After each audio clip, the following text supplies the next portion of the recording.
साथियों, आप सभी का बीएनआई प्लेटफॉर्म पर स्वागत है। इस वीडियो में हम लोग भारत के गवर्नर जनरल से संबंधित जो भी महत्वपूर्ण घटनाक्रम हैं या उनके द्वारा जो भी कार्य किए गए उसके बारे में यहाँ पर हम लोग चर्चा करेंगे, जो कि 1757 से लेकर के 1947 तक चलता है।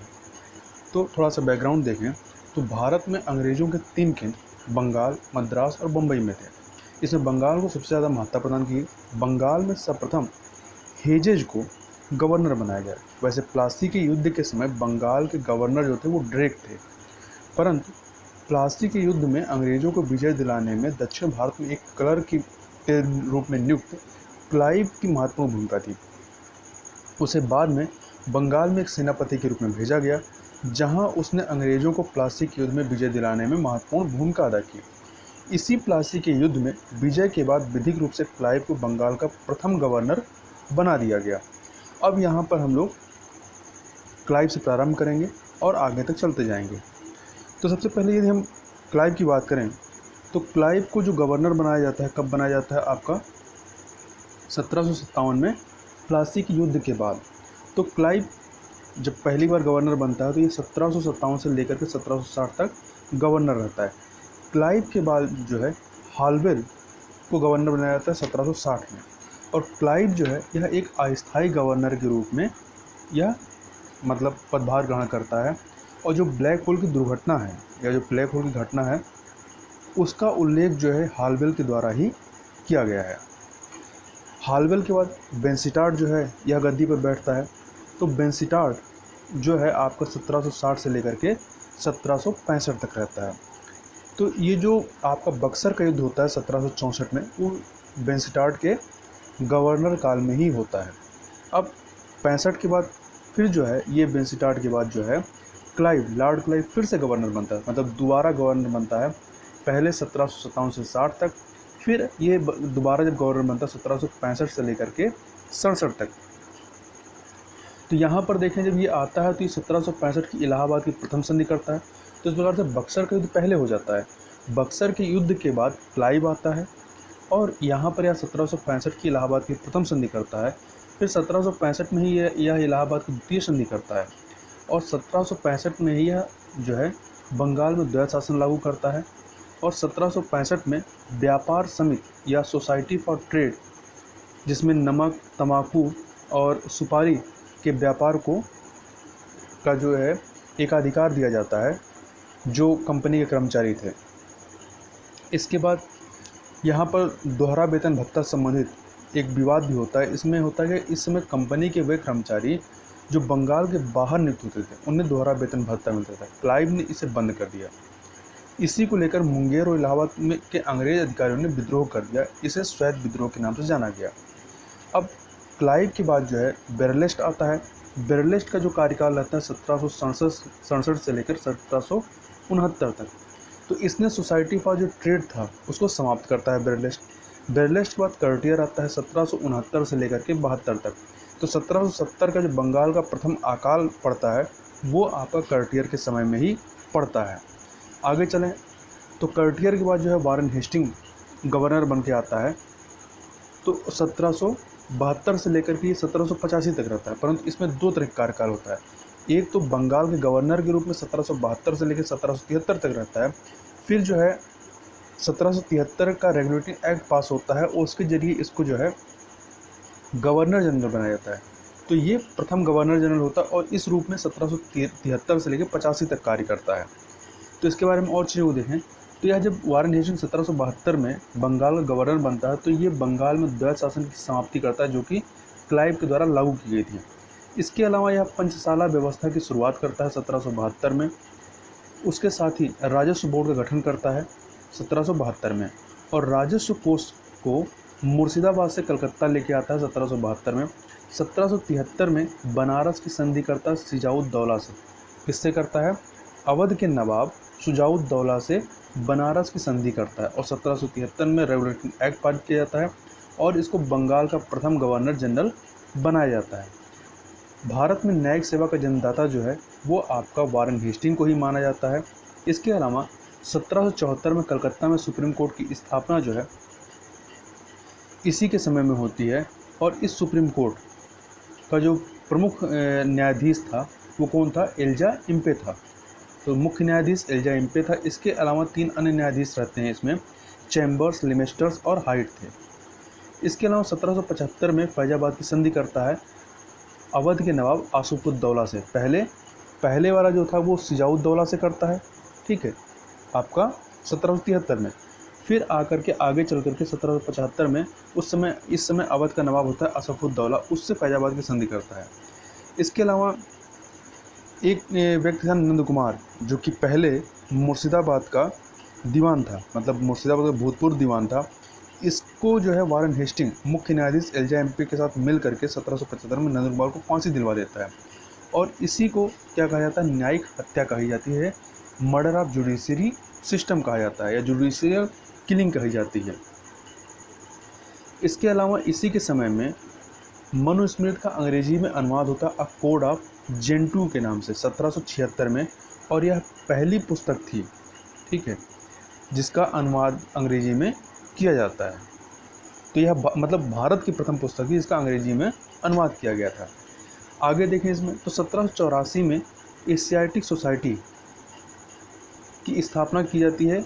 विलियम जोन्स एक सिविल सर्वेंट थे, विलियम जोन्स, उनके द्वारा 1784 में एशियाटिक सोसाइटी की स्थापना की जाती है कलकत्ता में।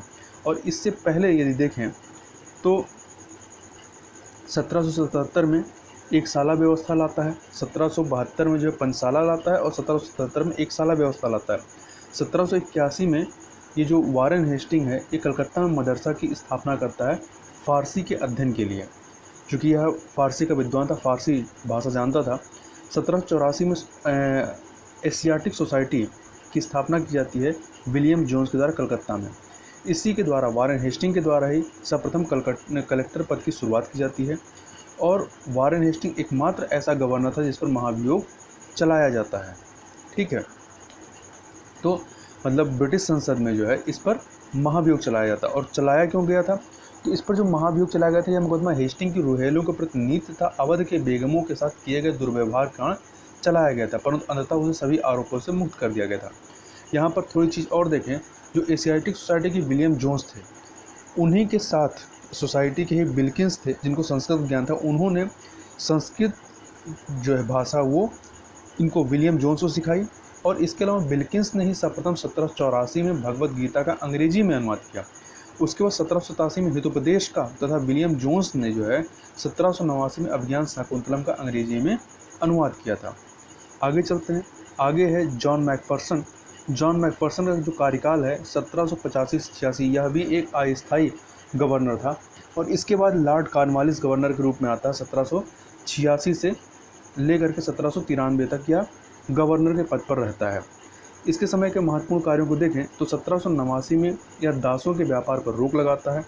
इसके अलावा लॉर्ड कॉर्नवालिस को सिविल सेवा और पुलिस सेवा का जन्मदाता माना जाता है, और 1790 में दहशाला व्यवस्था जिसे बाद में आगे चल कर 1793 में आगे चल करके स्थायी बंदोबस्त या जमींदारी व्यवस्था या कह सकते हैं इस्तमरारी बंदोबस्त या सूर्यास्त कानून के नाम से जाना जाता है। इसके अलावा 1793 में कॉर्नवालिस कोड जो है इसके द्वारा लाया जाता है, ठीक है।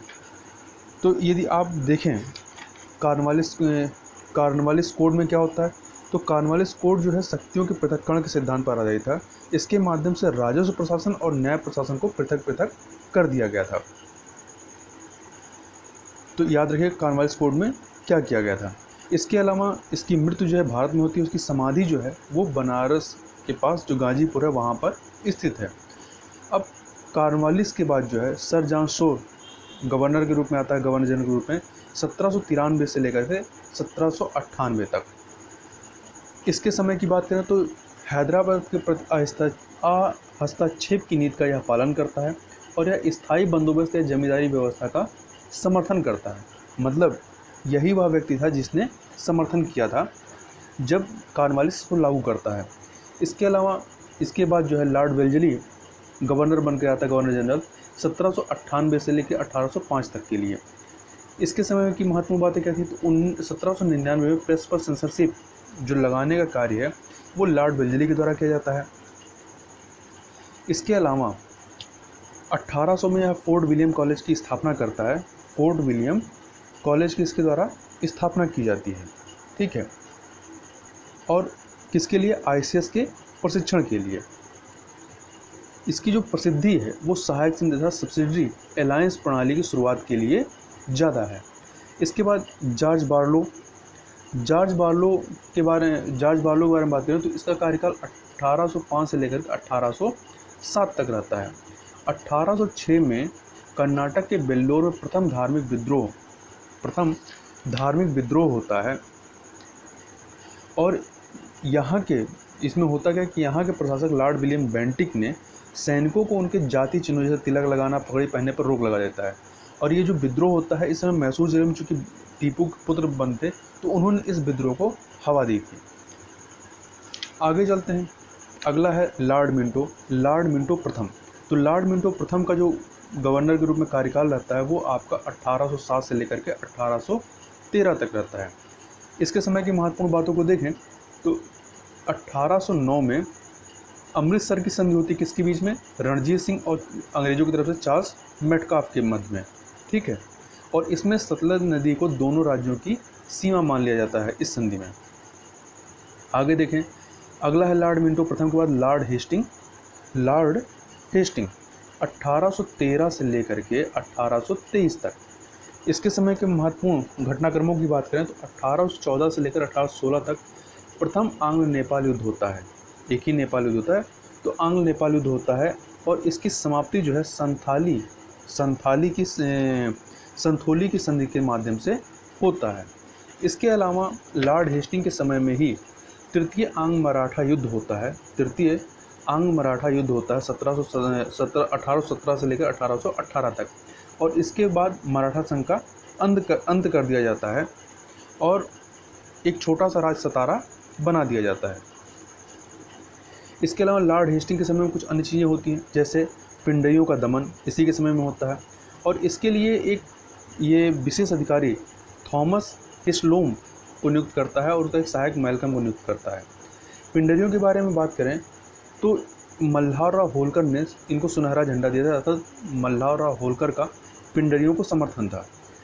अब जब इनका अंत किया जाने लगा तो इनके जो कुछ सरदार थे, जो जीतू था वह जो है जंगल की तरफ भाग जाता है, जहाँ पर उसको शेर खा जाता है और मर जाता है। वासिल मोहम्मद भी मारा जाता है। जबकि जो अमीर खां था उसको पकड़ा जाता है और बाद में उसको वो माफ़ी मांगता है, छोड़ दिया जाता है और टोक की जागीर दी जाती है। इसी प्रकार से करीम खां को भी गौस की जागीर दी जाती है। आगे चलते हैं। अब लॉर्ड हेस्टिंग के बाद जो है आपका कौन आता है? लॉर्ड एडमस आता है। लॉर्ड एडमस एक अस्थायी गवर्नर था 1823 में। जब यह अस्थायी गवर्नर था, यह क्या करता है? प्रेस पर पूर्ण प्रतिबंध लगा देता है। कौन लगाता है? लॉर्ड एडमस लगाता है। आगे चलते हैं। लॉर्ड एमहर्स्ट जो है 1823 से लेकर 28 तक रहता है। और इसके समय की यदि बात करें तो यह पहला कह सकते हैं गवर्नर जनरल था जो मुग़ल सम्राट अकबर द्वितीय से बराबरी के स्तर पर मुलाकात करता है। और इसके अलावा इसके समय की अन्य बात देखें तो प्रथम आंग्ल बर्मा युद्ध जो है 1824 से लेकर 26 तक इसी के समय में होता है, लॉर्ड एडमर्स के समय में। और यह युद्ध जो है किस संधि के माध्यम से समाप्त होता है? तो यान्डपू की संधि के माध्यम से यह युद्ध का समापन होता है। अब लॉर्ड एमहर्स्ट के बाद जो है लॉर्ड विलियम बेंटिक गवर्नर बन के आता है। 1828 से लेकर 1835 तक ये रहता है। इसके समय के महत्वपूर्ण कार्यों को देखें तो 1829 में सती प्रथा का अंत होता है। इसके समय में 1830 में ठगी प्रथा का अंत।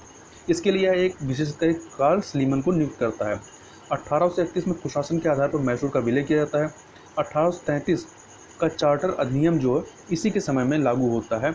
और इस चार्टर अधिनियम के माध्यम से लॉर्ड विलियम बेंटिक को भारत का प्रथम गवर्नर जनरल, ठीक है, भारत का वारेन हेस्टिंग जो था उसको बंगाल का प्रथम गवर्नर जनरल बनाया गया था और इसको जो है भारत का प्रथम गवर्नर जनरल बनाया जाता है। इसके अलावा 1833 का जो चार्टर अधिनियम होता है उसकी धारा 87 के अनुसार जाति, नस्ल और रंग के भेदभाव के आधार पर भेदभाव नहीं किया जाएगा। इसके अलावा 1834 में कर्नाटक के कुर्ग का कुशासन के आधार पर विलय किया जाता है। और आपका इसी के समय में अर्थात लॉर्ड विलियम बेंटिक के समय में ही कमिश्नर या आयुक्त की नियुक्ति की जाती है।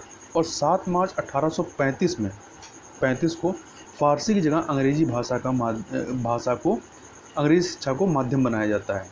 आगे चलते हैं तो अगला इसके बाद जो है लॉर्ड विलियम बेंटिक के बाद चार्ल्स मेटकाफ आता है 1835 से लेकर के 36 तक।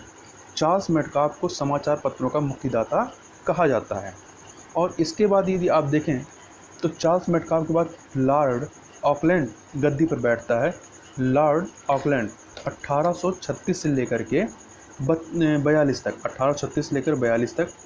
तो 1838 से 42 तक प्रथम आंग्ल अफगान युद्ध जो होता है, और इस युद्ध में प्रथम आंग्ल अफगान युद्ध अंग्रेज़ों की पराजय होती है। इसके अलावा यदि देखें तो लॉर्ड ऑकलैंड की बहन थी एडमिना, वह अपनी बहन एडमिना के नाम पर ईडन गार्डन का नाम रखता है और शेरशाह सूरी मार्ग का नाम बदल करके जीटी रोड कर देता है। अब लॉर्ड ऑकलैंड के बाद जो है लॉर्ड एलन बरो governor general, Bharat governor general के रूप में पदभार ग्रहण करता है और यह इसका कार्यकाल 1842 से लेकर के 1844 तक चलता है। इसके समय की महत्वपूर्ण बात करें तो 1843 में सिंध का जो है वो विलय कर लिया जाता है। और इसके अलावा 1843 में नियम 5 के द्वारा दास प्रथा का अंत किया जाता है। तो दास प्रथा का अंत किसके समय में होता है? लॉर्ड एलन बरो के समय में होता है। आगे चल के देखते हैं, अगला है लॉर्ड हार्डिंग प्रथम। तो लॉर्ड हार्डिंग प्रथम के बारे में बात करें तो इसका जो कार्यकाल है 1844 से लेकर के 1848 तक रहता है। 1845 से 56 में प्रथम आंग्ल सिख युद्ध होता है। प्रथम आंग्ल सिख युद्ध कब होता है? 1845 से 46 में होता है और इस युद्ध का समापन लाहौर की संधि के माध्यम से होता है। इसके अलावा उड़ीसा में एक प्रथा थी कि वहाँ की जो खुंड या गोंड जनजाति, उसमें एक प्रथा थी जिसका नाम था मरिया प्रथा। तो इस मरिया प्रथा का जो है अंत किया जाता है और इसके लिए एक विशेष अधिकारी यह नियुक्त करता है कैम्पबेल को। लॉर्ड हार्डिंग प्रथम के बाद जो है लॉर्ड डलहौजी गद्दी पर बैठता है, या कह सकते हैं पदभार ग्रहण करता है गवर्नर जनरल का, और इसका पदभार जो रहता है या कार्यकाल 1848 से लेकर 56 तक रहता है। इसी के समय 1849 में द्वितीय आंग्ल सिख युद्ध होता है। प्रथम आंग्ल सिख युद्ध जो है आपका लॉर्ड हार्डिंग प्रथम के समय में होता है 1845 से 46 तक। फिर जो दूसरा होता है वो लॉर्ड डलहौजी के समय में 1849 में होता है और लॉर्ड डलहौजी के समय में ही 1852 में द्वितीय आंग्ल बर्मा युद्ध भी होता है। ठीक है, तो याद रखिएगा द्वितीय आंग्ल बर्मा युद्ध कब होता है? द्वितीय आंग्ल बर्मा 1852 में होता है। और वहीं यदि आप देखें कि प्रथम आंग्ल बर्मा युद्ध कब होता है? 1824 से 26 में होता है, लॉर्ड एमहर्स्ट के समय में होता है। इसके अलावा लॉर्ड डलहौजी के समय कुछ अन्य चीज़ें देखें तो व्यक्तिगत सिद्धांत या राज हड़पने की नीति जो है लॉर्ड डलहौजी के समय में आती है और इसके तहत जो है सबसे पहला जो राज्य जिसको यह हड़पता है वह सतारा का था। महाराष्ट्र का सतारा पहला राज्य था 1848 में। इसके अलावा 1853 में इसी के समय में पहली ट्रेन चलाई जाती है मुंबई से थाड़े के बीच में और दूसरी ट्रेन 1854 में कलकत्ता से रानीगंज के बीच चलाई जाती है। इसके अलावा इसी के समय प्रथम विद्युत तार जो है कलकत्ता से आगरा या जो टेलीग्राफ है वो कलकत्ता से आगरा के मध्य चालू की जाती है और 1854 में डाक टिकटों का प्रारंभ किया जाता है। 1854 में ही चार्ल्स वुड डिस्पैच जो है भारतीय शिक्षा का, जिसको मैग्ना कार्टा कहते हैं, जो कि स्नातक शिक्षा से संबंधित था, वो इसी के समय में आता है। इसके अलावा शिमला को ग्रीष्मकालीन राजधानी लॉर्ड डलहौजी के समय में बनाया जाता है और राजस्थान में गंग नहर का निर्माण भी लॉर्ड डलहौजी के समय में ही होता है। अब इसके बाद जो है लॉर्ड कैनिंग आता है 1856 से लेकर के 62 तक। तो 1856 में जो विधवा पुनर्विवाह जो था वो लॉर्ड हार्डिंग के समय में ही पारित होता है। ठीक है, चूँकि यदि विधवा पुनर्विवाह की बात करें तो ईश्वरचंद्र विद्यासागर के प्रयत्नों से विधवा पुनर्विवाह अधिनियम डलहौजी के समय में तैयार होता है, परंतु यह पारित कैनिंग के समय में होता है। तो इस तरह से इसको याद रखिएगा। इसके अलावा 1857 में 3 विश्वविद्यालय कलकत्ता, बम्बई, मद्रास की स्थापना की जाती है और 1857 का जो विद्रोह होता है वो लॉर्ड कैनिंग के समय में ही होता है। 1858 का अधिनियम, विद्रोह के बाद 1858 का अधिनियम द्वारा ईस्ट इंडिया का शासन समाप्त कर ब्रिटिश क्राउन के अंतर्गत शासन को ले आया जाता है। इसके अलावा इसी के माध्यम से 1858 का जो अधिनियम आता है, गवर्नर जनरल के स्थान पे इनको वायसराय कहा जाने लगा। तो यह भारत का प्रथम वायसराय कौन था? लॉर्ड कैनिंग था। इसके अलावा लॉर्ड कैनिंग के समय में कागज़ के नोटों का प्रचलन प्रारंभ होता है और आयकर की शुरुआत भी इसी के द्वारा कराई जाती है और यह आयकर की शुरुआत जो है अर्थशास्त्री विल्सन के द्वारा की जाती है। इसके अलावा इसी के समय में, ठीक है, लॉर्ड कैनिंग के समय में देखें तो 1860 में भारतीय दंड संहिता आईपीसी का संकलन होता है और 1861 में 3 हाई कोर्ट, लॉर्ड कैनिंग के समय में 3 हाई कोर्ट कलकत्ता, बम्बई और मद्रास में स्थापित किए जाते हैं। इसके अलावा इसके बाद जो है लॉर्ड एलिगन प्रथम जो है वायसराय के रूप में पदभार ग्रहण करता है और 1862 से 63 तक रहता है। बहावी आंदोलन का अंत जो है लॉर्ड एलिगन प्रथम के समय में होता है। इसके अलावा इसकी मृत्यु जो है पंजाब में होती है। इसके आगे चलें तो नेपियर 1863 में यह एक अस्थायी गवर्नर था। डेनिसन 1863 यह भी एक अस्थायी गवर्नर था। इसके बाद सर जॉन लॉरेंस आता है 1863 से लेकर के 1868 तक। हस्तक्षेप की नीति का जन्मदाता जो है वो सर जॉन लॉरेंस को माना जाता है। किसको माना जाता है? सर जॉन लॉरेंस को माना जाता है। यह आक्रमणता की नीति का पालन करने वाला भी इसे ही माना जाता है। अब इसके बाद देखें यदि तो प्रथम समुद्री टेलीग्राम सेवा जो है भारत से यूरोप के मध्य जो है इसी के समय में प्रारंभ होती है। इसके अलावा 1868 में उड़ीसा में अकाल पड़ता है। तो 1868 में प्रथम अकाल समिति, जिसे कैम्पबेल समिति के नाम से जानते हैं, वो सर जॉन लॉरेंस के समय में ही इसका गठन किया गया था। इसके बाद लॉर्ड मेयो जो है वायसराय बनता है और इसका कार्यकाल 1869 से 72 तक रहता है। लॉर्ड मेयो का कार्यकाल आर्थिक विकेंद्रीकरण का काल माना जाता है और 1872 में प्रथम जनगणना लॉर्ड मेयो के समय में होती है। 1872 में लॉर्ड मेयो कॉलेज अजमेर की स्थापना करता है। किसके लिए? राजकुमारों के अध्ययन के लिए। और इसकी हत्या जो है पोर्ट ब्लेयर में कर दी जाती है। और इसी के समय में देखें तो ब्रह्म मैरिज एक्ट 1872 जो अंतरजातीय विवाह से संबंधित था, वो इसी के समय में आता है 1872 में लॉर्ड मेयो के समय में। अब इसके बाद आगे चलें तो लॉर्ड नॉर्थब्रुक जो है वायसराय बनता है। 1872 से 76 तक रहता है। और इसके समय के महत्वपूर्ण घटनाक्रमों को देखें तो 1875 में Mohammedan Anglo oriental school Aligarh की स्थापना होती है। ठीक है, स्कूल की स्थापना होती कहाँ? अलीगढ़ में। और इसके संस्थापक कौन थे? सर सैयद अहमद थे। और 1920 में अलीगढ़ विश्वविद्यालय में यह परिवर्तित हो जाता है। इसके अलावा अगला जो है लॉर्ड लिटन 1876 से लेकर के 1880 तक रहता है लॉर्ड लिटन। तो लॉर्ड लिटन जो है ये देखें तो यह एक विख्यात कवि, उपन्यासकार और निबंध लेखक था। साहित्य जगत में यह ओवेन मेरेडिथ के नाम से प्रसिद्ध था। ठीक है, इसी नाम से अपने ये जो साहित्यिक क्रियाकलाप थे ये करता था। 1776 में प्रथम अकाल आयोग जो है स्टेची आयोग का गठन किया जाता है और इसी के माध्यम से जो है जिसने अकाल संहिता की संस्तुति की थी। तो इस प्रकार से देखें तो ये प्रथम अकाल आयोग है। जबकि यदि कह सकते हैं अकाल समिति की बात करें, प्रथम अकाल समिति की, तो कैम्पबेल समिति की 1868 में। ठीक है, वो आपका सर जॉन लॉरेंस के समय में आता है। और जो प्रथम यदि कहा जाए कि आयोग की बात की जाएगी, प्रथम अकाल आयोग, तो स्टेची आयोग था 1876 में आता है। ठीक है, आगे चलते हैं। 1876 में महारानी विक्टोरिया को कैसरे हिंद की उपाधि दी जाती है और 1877 में इसी के उपलक्ष्य में प्रथम दिल्ली दरबार का आयोजन किया जाता है तथा जिसका काफ़ी ज़्यादा यहाँ पर एक तरीके से विरोध होता है। आगे देखें 1878 का जो वर्नाकुलर प्रेस एक्ट है वो इसी के समय में आता है। 1878 का आर्म्स एक्ट इसी समय में आता है और इसी के समय में सिविल सेवा की आयु जो है 21 वर्ष से घटाकर 19 वर्ष कर दी जाती है। और इसी के समय में 1878 से 89 में द्वितीय आंग्ल अफगान युद्ध होता है और जिसका समापन गंदमक की संधि से होता है। इसके बाद लॉर्ड रिपन वायसराय बनता है। 1880 से लेकर 84 तक यह वायसराय रहता है और लॉर्ड रिपन सबसे लोकप्रिय गवर्नर माना जाता है। और मदन मोहन मालवीय ने 1909 में इसको मतलब लॉर्ड रिपन को भारत का सबसे लोकप्रिय वायसराय कहा था। और लॉर्ड रिपन का जो कार्यकाल है वो राजनीतिक विकेंद्रीकरण का काल माना जाता है।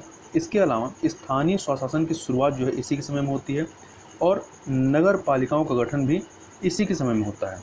इसके अलावा 1881 में प्रथम वास्तविक जनगणना जो है वो लॉर्ड रिपन के समय में प्रारंभ होती है और 1881 में प्रथम फैक्ट्री अधिनियम आता जो कि बाल श्रम निषेध से संबंधित था। किससे संबंधित था? बाल श्रम निषेध से संबंधित जिसमें 7 वर्ष से कम आयु के बच्चों को कार्य करने से मनाही थी। इसके अलावा 1882 में इसी के समय में हंटर कमीशन WW हंटर की अध्यक्षता में आती है, जो कि प्राथमिक स्तर की शिक्षा से संबंधित थी। और 1883 में आकाल संहिता का संकलन किया जाता है। 1884 में एल्बर्ट बिल विवाद होता है, जिसके बाद यह जो है अपना त्यागपत्र दे देता है। आगे चलते हैं। लॉर्ड डफरिन 1884 से लेकर 88 तक। तो 1885 में जो भारतीय राष्ट्रीय कांग्रेस का गठन इसी के समय में होता है, और वर्मा का भारत में विलय जो है लॉर्ड डफरिन के समय में होता है। इसके अलावा 1887 में इलाहाबाद विश्वविद्यालय की स्थापना होती है लॉर्ड डफरिन के कार्यकाल में ही। आगे देखें तो लॉर्ड लैंसडाउन। तो लॉर्ड लैंसडाउन जो है ये 1888 से 94 तक गवर्नर रहता है। और इसी के समय में 1891 में द्वितीय फैक्ट्री अधिनियम आता है, जो कि स्त्रियों से संबंधित था, और जो संडे की छुट्टी है इसी के माध्यम से आती है। 1892 भारतीय परिषद अधिनियम आता है, और इस अधिनियम के माध्यम से पहली बार निर्वाचन का प्रावधान किया था, और भारतीयों को बैठ में बोलने की अनुमति थी, परंतु पूरक प्रश्न पूछने की अनुमति नहीं थी। और इसी के समय में 1892 में सम्मत आयु अधिनियम आता है, जो कि BN मालावारी के कह सकते हैं कि इनके ही प्रयासों से यह अधिनियम आता है, जिसमें लड़की की शादी की उम्र जो है 12 वर्ष और लड़के की 18 वर्ष थी। इसके अलावा 1893 में डूरंड लाइन, जो कि भारत अफगानिस्तान के मध्य में खींची गई थी, वो भी आपका क्या कहते हैं इसी के समय में निर्धारित की गई थी या निश्चित की गई थी। आगे चलें तो इसके बाद जो है आपका लॉर्ड एलिगन द्वितीय आता है 1894 से लेकर 99 तक। इसके समय में बात करें तो रामकृष्ण मठ की स्थापना होती है स्वामी विवेकानंद के द्वारा, कहाँ पर, कलकत्ता के बारामती में। और इसके बाद आगे चल करके रामकृष्ण मिशन की स्थापना करते हैं। ये रामकृष्ण मिशन की स्थापना करते हैं कहाँ पर, कलकत्ता के विल्लोर में। और 1897 में द्वितीय अकाल आयोग, पहला था आपका स्टेची आयोग और ये दूसरा है 1897 में द्वितीय अकाल आयोग, लायल आयोग का गठन इसके समय में होता है। आगे चलें, लॉर्ड कर्जन 1899 से लेकर 1905 तक। इसके समय में 1900 में मैकडोनाल्ड अकाल आयोग, मतलब जो तीसरा अकाल आयोग था मैकडोनाल्ड अकाल आयोग, इसके समय में आता है। तो पहला स्टेची था, दूसरा लायल और तीसरा मैकडोनाल्ड अकाल आयोग है। इसमें अकाल आयुक्त या प्लेग कमिश्नर की नियुक्ति की बात कही गई थी। 1902 में सर एंड्रू फ्रेजर की अध्यक्षता में पुलिस आयोग का गठन किया जाता है। 1902 में सर थॉमस रैले की अध्यक्षता में शिक्षा पर रैले आयोग या 1904 का भारतीय विश्वविद्यालय अधिनियम लाया जाता है। 1903 में CID की स्थापना, 1903 में ही द्वितीय दिल्ली दरबार का आयोजन होता है। पहला लॉर्ड लिटन के समय में होता है और दूसरा जो है आपका 1903 में लॉर्ड कर्जन के समय में होता है। इस समय जो राजा, ब्रिटेन के राजा एडवर्ड जो 7 थे वो यहाँ पर आते हैं। 1904 में सहकारिता का प्रारंभ इसी समय होता है। 1904 में भारतीय पुरातत्व और सर्वेक्षण विभाग की स्थापना इसके द्वारा की जाती है। इसके साथ ही 1904 में यंग हस्बैंड के नेतृत्व में तिब्बत में अभियान भेजा जाता है इसी के समय में। और 1905 में बंगाल विभाजन जो है 16 अक्टूबर को, वो इसी के द्वारा किया जाता है। 1905 में रेलवे बोर्ड का गठन होता है और इंपीरियल कैडेट कोर की स्थापना के संबंध में जो है सेनाध्यक्ष किचनर से इसका विवाद होता है और यह अपना पद छोड़ देता है। इसके बाद आगे चलें तो लॉर्ड मिंटो द्वितीय, जिनका कार्यकाल 1905 से लेकर 1910 तक रहता है। इनके समय की बात करें तो 1906 में मुस्लिम लीग की स्थापना की जाती है और 1908 में ढाका में प्रथम अधिवेशन होता है, जिसकी अध्यक्षता आगा खान तृतीय के द्वारा की जाती है। 1909 में मार्ले मिंटो सुधार अधिनियम आता है और मार्ले मिंटो सुधार अधिनियम यहीं पर क्या होता है, चूँकि इसमें आपका सांप्रदायिक प्रणाली पे जो कह सकते हैं निर्वाचन की भूमिका रखी जाती है और जो कि भारत विभाजन की नींव मानी जाती है। तो जो मुस्लिम सांप्रदायिक प्रणाली की शुरुआत है वो इसी अधिनियम के माध्यम से होती है। आगे चलें, लॉर्ड हार्डिंग द्वितीय 1910 से लेकर 16 तक। इसके समय 1911 में तृतीय दिल्ली दरबार का आयोजन होता है, जिसमें राजा जॉर्ज पंचम और रानी मेरी आती हैं। 1912 में राजधानी कलकत्ता से दिल्ली स्थानांतरित की जाती है तथा 1913 में गीतांजलि को नोबेल पुरस्कार, रविन्द्रनाथ टैगोर की जो पुस्तक थी या साहित्य कृति थी गीतांजलि, उसको नोबेल पुरस्कार दिया जाता है। 1914 में प्रथम विश्व युद्ध की शुरुआत होती है। 1915 में गांधी जी की भारत वापसी होती है इसी के समय में। और 1916 में मालवीय जी द्वारा BHU की स्थापना होती है। उसका उद्घाटन जो है वो हार्डिंग द्वितीय के द्वारा ही की जाती है। इसके बाद लॉर्ड चेम्सफोर्ड वायसराय बनता है 1916 से 21 तक। इसके समय में 1916 में होम रूल आंदोलन की शुरुआत होती है और 1919 में देखें तो रोलेट एक्ट पारित किया जाता है, जिसका पूरे देश में काफ़ी विरोध होता है। और 1919 के जो अधिनियम आता है उससे प्रांतों में द्वैध शासन तथा प्रत्यक्ष निर्वाचन की शुरुआत होती है। और 1920 में कम्युनिस्ट पार्टी की स्थापना जो है ताशकंद में, मतलब विदेश में, एम.एन. राय के द्वारा की जाती है और 1920 में असहयोग आंदोलन की शुरुआत होती है। अब इसके बाद जो है लॉर्ड रीडिंग वायसराय बनता है 1921 से 26 तक। और 1922 में देखें तो चौरी चौरा का जो कांड होता है, जिसके बाद असहयोग आंदोलन को स्थगित कर दिया जाता है, वो इसी के समय में होती है। 1923 में स्वराज पार्टी की स्थापना की जाती है C.R. दास और मोतीलाल नेहरू के द्वारा इलाहाबाद में। इसके अलावा 1924 में क्या होता है, एकवर्ष समिति के माध्यम से जो है रेल बजट को सामान्य बजट से अलग किया जाता है। अब लॉर्ड रीडिंग के बाद लॉर्ड इरविन आता है 1926 से लेकर के 31 तक यह वायसराय रहता है। 3 फरवरी 1928 को साइमन आयोग जो है, इसी के समय में इसको स्वायत्त आयोग कहते हैं, स्टैट्यूटरी कमीशन कहते हैं, वो इसी के समय में आता है, लॉर्ड इरविन के समय में। और 1928 में नेहरू रिपोर्ट मतलब पारित की जाती है। और 1930 में जो है सविनय अवज्ञा आंदोलन प्रारंभ होता है और 5 मार्च 1931 को गांधी इरविन समझौता होता है। आगे इसके बाद लॉर्ड इरविन के बाद लॉर्ड विलिंगटन जो है वायसराय बनता है 1931 से लेकर के 1936 तक। इसके समय में देखें तो 16 अगस्त 1932 को कम्युनल अवार्ड या मैकडोनाल्ड अवार्ड या सांप्रदायिक अवार्ड की स्थापना की जाती है। ठीक है, वहाँ के ब्रिटेन के प्रधानमंत्री के द्वारा। ठीक है, और इसमें क्या है, इसके द्वारा दलितों को भी सांप्रदायिक आधार पर आरक्षण प्रदान करने की बात कही जाती है। और इसी को लेकर के जो है गांधी जी अनशन पर बैठते हैं और बाद में पूना पैक्ट होता है 26 सितंबर 1932 को, जिसमें गांधी जी की तरफ से जो है मदन मोहन मालवीय हस्ताक्षर करते हैं और दूसरी तरफ से जो है अंबेडकर जी सिग्नेचर करते हैं। और 1935 का भारत शासन अधिनियम इसी के समय में आता है। इसके बाद लॉर्ड लिनिथगो वायसराय बनता है 1936 से लेकर 1944 तक। इसके समय में देखें तो 1937 में 11 प्रांतों में चुनाव होता है। 1939 में द्वितीय विश्व युद्ध प्रारंभ होता है और 1940 में लाहौर अधिवेशन होता है, जिसमें जिन्ना ने पाकिस्तान की मांग की। और 1940 में ही अगस्त प्रस्ताव लिनिथगो के द्वारा रखा जाता है। और 1940 में व्यक्तिगत सत्याग्रह की शुरुआत होती है गांधी जी के द्वारा। 1942 में क्रिप्स प्रस्ताव आता है और 8 अगस्त 1942 को अगस्त क्रांति या भारत छोड़ो आंदोलन प्रारंभ होता है। और 1943 में आज़ाद हिंद फौज की स्थापना सिंगापुर में होती है सुभाष चंद्र बोस के द्वारा। ये इतना सारा कार्यक्रम जो है लॉर्ड लिनिथगो के समय में होता है 1936 से 44 तक। इसके बाद लॉर्ड वेबल वायसराय बनता है 1944 से लेकर के 1947 तक। इसके समय में देखें तो 1945 में वेबल प्रस्ताव आता है और इसके बाद शिमला सम्मेलन होता है। उसके बाद 1946 में नौसेना विद्रोह होता है और मार्च 1946 में कैबिनेट मिशन आता है और 2 सितंबर 1946 को अंतरिम सरकार का गठन किया जाता है। और इसके बाद लॉर्ड माउंटबेटन 1947 से 48 तक माउंटबेटन प्लान जो है, जिसके द्वारा भारत की स्वतंत्रता और भारत विभाजन दोनों किया जाता है। और भारतीय स्वतंत्रता अधिनियम 1947 भी इसी समय आता है। और इसके बाद C. राजगोपालाचारी जो है वायसराय बनाए जाते हैं और ये 1948 से 50 तक रहते हैं। तो अंतिम ब्रिटिश वायसराय लॉर्ड माउंटेन था और कह सकते हैं पहला भारतीय जो थे वो C. राजगोपालाचारी थे। तो ये हमने पूरा गवर्नर देखा। इसके अलावा कुछ अन्य चीज़ों को देखें, जैसे स्थायी बंदोबस्त, जिसको इस्तेमारी बंदोबस्त कहते हैं, ये कॉर्नवालिस के द्वारा लाया जाता है 1793 में। और यह कहाँ पर इसका विस्तार था, बंगाल, बिहार, उड़ीसा तथा उत्तर प्रदेश के वाराणसी एवं उत्तरी कर्नाटक में। और पूरे भूभाग के 19% भूभाग जो खेती वाला था वहाँ पर यह लागू था। इसके अलावा रैयतवाड़ी व्यवस्था जो थी थॉमस मुनरो और कैप्टन रीड के द्वारा लाई जाती है।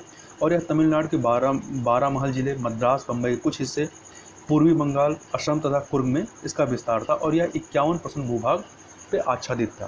तो इस प्रकार से यहाँ पर हमने जो है भारत के जो गवर्नर जनरल हैं उनके बारे में यहाँ पर चर्चा की। तो इस वीडियो में बस इतना ही। मिलते हैं नेक्स्ट वीडियो में, तब तक के लिए बहुत बहुत धन्यवाद।